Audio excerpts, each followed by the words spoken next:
नमस्कार दोस्तों, आपका स्वागत है नीतीश सिंह एक और नई वीडियो में। आज की इस वीडियो में हमारे साथ है अंशुल, जिन्होंने एमएचटी सीटी केमिस्ट्री में 99.4% स्कोर किया था।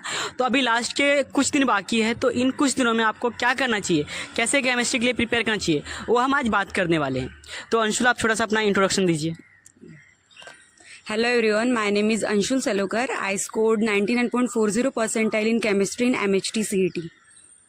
ओके, तो अंशुल, अगर हम सीधा पॉइंट पे आते हैं, बिकॉज हमारे पास टाइम बहुत कम है, अगले महीने में एग्ज़ाम है, तो हम फिजिकल केमिस्ट्री लिए कैसे प्रिपेयर कर सकते हैं? अच्छा, पहले तो यही कि अगर हम सीईटी के लिए प्रिपेयर कर रहे हैं केमिस्ट्री के लिए, तो कुछ भी मतलब एनसीईआरटी वगैरह के पढ़ने की कोई गरज नहीं। तुम्हारी जो एचएससी की टेक्स्ट बुक है केमिस्ट्री की, मोर देन इनफ है। तो अगर बात करें फिजिकल केमिस्ट्री की, फिजिकल केमिस्ट्री में जो पहले 6 चैप्टर्स है, like solid state, solution, ionic equilibria, chemical kinetics, thermodynamics and electrochemistry, इनमें क्या करो, मतलब मैंने क्या किया था कि 1 या 2 पेजेस पे ना इन सबके पूरे चैप्टर के जो फॉर्मूले है वो लिख के रख दिए, एंड देन न्यूमेरिकल सॉल्व करने 2-2 या 3-3। इसके लिए क्या करो, मेरे हिसाब से अगर अभी टाइम भी कम है अपने पास, तो 3 क्वेश्चन पेपर उठा लो बस। 3 क्वेश्चन पेपर में से सभी चैप्टर से, मतलब इन ये जो 6 चैप्टर है, इन 6 चैप्टर में से पर चैप्टर 3-3 क्वेश्चन तो आते हैं, इनका इतना वेटेज तो है। तो तुम अगर 3 क्वेश्चन पेपर उठा के इन चैप्टर्स में से वो 3-3 क्वेश्चन अगर सॉल्व कर रहे हैं, तो एक चैप्टर के on an average 8 to 9 question solve हो रहे हैं। सो इतना ही मेरे को लगता है कि इनफ है। और अगर लास्ट स्टेज पे तुम करना चाहते हो तो इनमें से ही तुम्हें 15 से 18 मार्क्स तो मिल जाएंगे। सो फिजिकल केमिस्ट्री के लिए मैंने तो इतना ही किया था। तो आपने अगर फिजिकल की बात करें तो कितने साल का पीवाईक्यू सॉल्व किया था? पीवाईक्यू मैंने, मतलब हमारा 25 को हुआ था ना पेपर, तो 23 एंड 24 इतना ही किया, ज़्यादा नहीं किया था। तो लाइक 2 साल का तो कर लो, फिजिकल केमिस्ट्री के पीवाईक्यूज करो, बेसिकली ये बोलना था। एंड फॉर्मूला कैसे याद रखे, फिजिकल केमिस्ट्री के भूल जाते हैं। हाँ, वो तो होता है, लेकिन वो कैसा है, देखो अगर तुम न्यूमेरिकल सॉल्व कर रहे तो एक का मतलब ना, ऐसे वैल्यूज पुट मत करो, सीधा पहले फॉर्मूला लिखो प्रॉपर। अगर तुम बार बार फॉर्मूला लिखते हो ना, तो फिर वो याद ही हो जाता है कि ऐसा है करके। पहले ऐसे तो याद भी करना पड़ता है पहले कि एक शीट लो और ऐसे याद करो करके, लेकिन जब तुम न्यूमेरिकल भी सॉल्व करे तो फॉर्मूला नोट करो कि ये फॉर्मूला है, देन वैल्यूज पुट करो, डायरेक्ट मत करो। डायरेक्ट के तो याद नहीं रहता, और लिख लिख के करे तो याद रहता है। तो बेसिकली ये कि जितने क्वेश्चन तुम सॉल्व कर रहे हो उतनी बार फॉर्मूला को लिखो, जिससे वो तुमको याद हो जाएगा अपने आप क्वेश्चन सॉल्व करते करते। एंड गाइस, आप ये पॉडकास्ट तो पूरा देख ही लोगे, बट मुझे मेरे हेल्पलाइन नंबर पर बहुत ज़्यादा मैसेजेस आते हैं कि भैया एमएचटी सीटी एग्जाम के लिए बेस्ट टेस्ट सीरीज कौन सी है। तो मैं तुमको बताना चाहता हूँ क्रैकेट एमएचटी सीटी टेस्ट सीरीज के बारे में, जिसको बना है वीजीटी और सीयूपी के एल्यूमिनाई ने। तो इसका फायदा ये है कि वो ऑलरेडी इस प्रोसेस से जा चुके हैं, तो उनको पता है कि एमएचटी सीटी एग्जाम में किस लेवल के क्वेश्चन आते हैं, किस टाइप के क्वेश्चन आते हैं। तो उनको जो टेस्ट सीरीज है एकदम एमएचटी सीटी फोकस्ड है। सेकंड थिंग ये कि ये टेस्ट सीरीज बाय करने के बाद आपको मिलेगा फ्री में मेंटरशिप, वो भी बीजीटी और सीयूपी के स्टूडेंट्स के द्वारा। और बाकी जो मार्केट में टेस्ट सीरीज है वो काफी महंगे भी है, बट एक जो टेस्ट सीरीज काफी अफोर्डेबल है। इस टेस्ट सीरीज में आपको मिलेगा 10 full length mock test, 80+ chapter wise mock test and 10 years PYQs. तो अगर आप चाहते हो कि इस टेस्ट को बाय करो, तो डिस्क्रिप्शन और कमेंट सेक्शन में लिंक है, और वहां पे फ्री कम्युनिटी का भी लिंक है, जहां पे आपको मिलेगा फ्री में मेंटरशिप बीजीटी और सीयूपी के स्टूडेंट्स से। तो जाके इस टेस्ट सीरीज को बाय कर लो और कम्युनिटी को भी ज्वाइन कर लो, और इस पॉडकास्ट को पूरा देखो। तो आपने कैसे शॉर्ट नोट्स बनाए थे फिजिकल के लिए, अगर बनाया हो तो? फिजिकल के लिए पहले तो जो एक अपने लॉन्ग नोट्स होते हैं वही। शॉर्ट नोट्स तो ऐसा कुछ बनाए नहीं। लॉन्ग नोट्स को ही ना मैं मतलब बार बार लिख के देखती थी, तो वो याद हो गए। फिर फिजिकल केमिस्ट्री में बस इतना ही था कि न्यूमेरिकल्स जम जाए, तो इसीलिए फॉर्मूला लिख के बस न्यूमेरिकल सॉल्व किया। थ्योरी पे उतना फोकस नहीं था। ओके, अभी हम ऑर्गेनिक केमिस्ट्री की बात करें, तो आपने ऑर्गेनिक केमिस्ट्री कैसे प्रिपेयर किया था? ऑर्गेनिक केमिस्ट्री में सेम इधर 12th में अगर 4 ही चैप्टर है, halogen derivative, alcohol, aldehyde and एक अमाइंस के, बस 4 ही ऑर्गेनिक के। तो जब मैं प्रिपेयर कर रही थी होल 2 ईयर्स, जो अपन प्रिपेयर करते हैं 11 से, तो ये था नेम्ड रिएक्शन की मैंने अलग कॉपी बना के रखी थी। उनको ऐसे रिवाइज करो, पहले तो मैनो में रिवाइज करते थे, लेकिन अभी अपन को लास्ट स्टेज पे करना है, तो डेली में 15 से 20 मिनट देती थी। नेम्ड रिएक्शन अलग लिखे हुए थे, तो एक कॉपी अलग से ही थी। तो एंड जो अननेम्ड रिएक्शन है उनके थोड़े मैकेनिज्म पे फोकस करो। और नेम्ड रिएक्शन का ना एक होना चाहिए कि मतलब रिएक्टेंट क्या है, उसका रिएजेंट क्या है, उसका एग्जैक्ट टेम्परेचर भी, वो भी कभी कभी पूछ लेता है कि कितना है करके टेम्परेचर, एंड उसका प्रोडक्ट क्या बन रहा है। इतना ही बस ऑर्गेनिक में। और ऑर्गेनिक का कितने साल का पीवाईक्यू करना चाहिए इनको? ऑर्गेनिक में भी मतलब मैंने तो 2 साल का ही किया था। इनफ है, मोर देन इनफ 2 साल के। अगर तुम 23 के पूरे शिफ्ट वाले पेपर और 24 के भी पूरे कर रहे हो, मतलब मेरे 2 साल पहले वाले जो 23-24 के थे वो, क्योंकि मेरा पेपर 25 को था, तो तुम प्रीवियस 2 ईयर पेपर पूरे सॉल्व करके रहो। तो 2 साल का PYQs तो सॉल्व करना ही है। ऑर्गेनिक में सारे रिएक्शन, टेम्परेचर, प्रोडक्ट, रिएजेंट सब कुछ तुमको याद करना है प्रॉपर एंड प्रैक्टिस करनी है। और अलग एक बुक बना लो जहाँ पे सारे रिएक्शंस लिख लो एंड बार बार उसको देखो, याद करो। अभी हम बात करें इनऑर्गेनिक का, जहाँ पे बहुत सारे एक्सेप्शन होते हैं, बहुत सारे टेंस होते हैं, तो उनको कैसे आपने याद किया था, कैसे प्रिपेयर किया था उस पार्ट के लिए?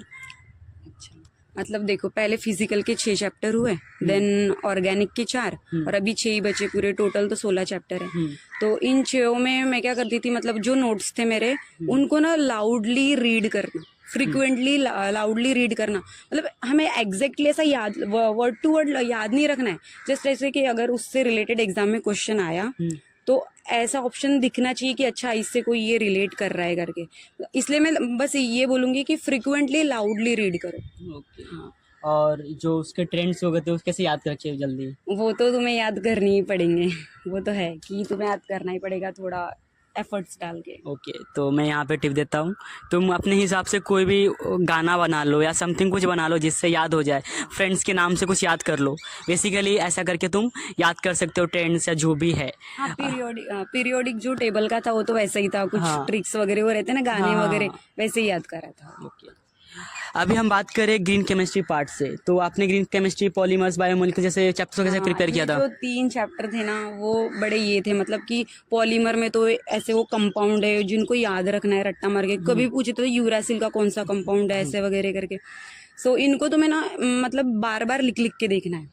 जो ग्रीन केमिस्ट्री तो पूरा थ्योरी वाला पार्ट है, लेकिन जो बायोमोलिक्यूल एंड जो पॉलीमर है उसमें बहुत सारे कंपाउंड्स आते हैं, तो तुम्हें उनको लाइक ऐसे लिख लिख के नहीं, क्या पूरे पूरे प्रॉपर लिख लिख के, या फिर मैं विजुअलाइज करके भी याद करती थी कि मैं पहले पढ़ रही हूँ, उसने ऐसे ऐसे विजुअलाइज किया कि ये है करके ऐसा।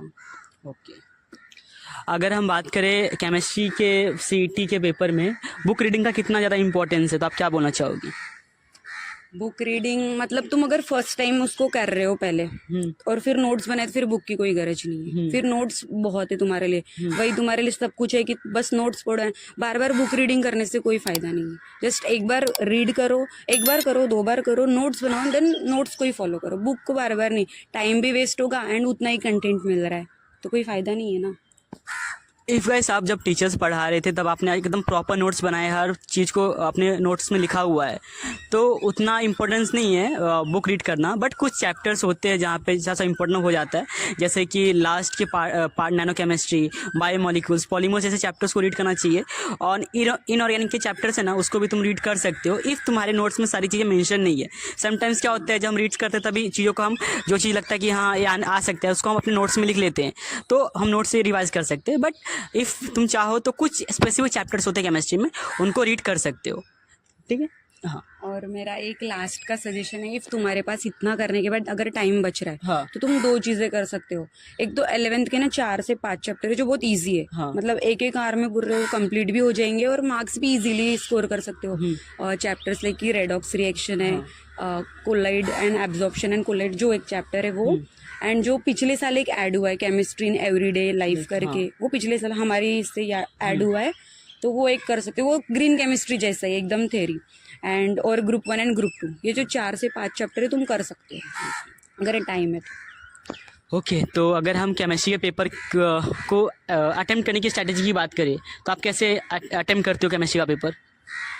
केमिस्ट्री का पेपर मतलब देखो, पहले 2 पेपर आते हैं, फिजिक्स एंड केमिस्ट्री। हाँ। मैं पहले केमिस्ट्री में शिफ्ट हो गई कि तुम्हें पहले, मेरे को केमिस्ट्री अच्छे से आता है, फिजिक्स उतना नहीं जमता है लोगों को, मेरे को भी सेम था। तो मैंने केमिस्ट्री को ट्राई किया कि पहले 30 मिनट्स में उसको सॉल्व करूँ, जितना आ रहा है उतना, देन नेक्स्ट टाइम और जाओ, और जो नहीं जमे मेरे को या फिर जो आधे अधूरे आते थे उनको, और फिर बाकी नहीं आ रहे तो हम एक ही टोला मार देते हैं, वही। तो ये था। तो वही है कि आधे घंटे में तुम्हारा केमिस्ट्री खत्म करने की कोशिश करो। हाँ। तो बेसिकली क्योंकि तुम केमिस्ट्री को जल्दी खत्म करोगे तो ही तुमको फिजिक्स में टाइम मिलेगा, क्योंकि फिजिक्स का पेपर काफ़ी लेंदी आता है। तो केमिस्ट्री को जल्दी से जल्दी खत्म करने की कोशिश करो। केमिस्ट्री स्कोरिंग होता है तो उस पर ज़्यादा फोकस करो। और आप क्या टिप्स देना चाहोगी, लाइक कि ओवरऑल अभी क्या मोटिवेशन देना चाहोगी? अभी बहुत कम टाइम बाकी है, काफ़ी डिप्रेस है लोग। कुछ नहीं अभी मतलब टाइम तो कम है अग्रीड तुमने 2 साल पढ़े नहीं पढ़े ठीक है बट अभी डू और डाई वाली सिचुएशन है कि अभी करना ही पड़ेगा ये समझ के करो कि यार 30 दिन ही तो है 30 दिन ही तो है करने के लिए फिर बाद में तो अच्छे कॉलेज ही जाना है मतलब यही मोटिवेशन रख के ये करो क्योंकि लास्ट में ना इंसान ऐसा थक जाता है कि अभी नहीं पढ़ना मेरे को और अगर 2 साल से जो लोग अच्छे से प्रिपेयर कर रहे हैं एकदम जी जान लगा के वो तो पूरे ये हो जाते हैं कि नहीं यार अभी बहुत हो गया लेकिन तुम एक मोटिवेशन रखो कि बस 30 दिन 1 महीने की बात है फिर तो सेटल है कि कॉलेज ही जाना है करके गाइस मैं यही बोलना चाहूँगा एग्ज़ाम देने के बाद तुमको 3-4 महीने का पूरा वेकेशन रहता है तो बस इतना भी कर लो उसके बाद टाइम ही टाइम रहता है ठीक है कॉलेज जमाने में क्या बात तो ठीक है जो होगा सो होगा बट अभी तो फिलहाल के लिए पढ़ना जारी रखो तो अंशुल को थैंक यू उन्होंने अपना टाइम दिया और आपको गाइड किया कि उनको केमिस्ट्री कैसे प्रिपेयर करना है तो अगर आपको कोई डाउट हो तो आप कमेंट सेक्शन में पूछ सकते हो अंशुल या मैं आपको रिप्लाई कर देंगे तो thank you Anshul thank you so much wish you all the best guys for your MHT CET and आओ अच्छे कॉलेजेस विजिट एंड COEP में ठीक है thank you guys subscribe the channel और अपने दोस्तों का शेयर करो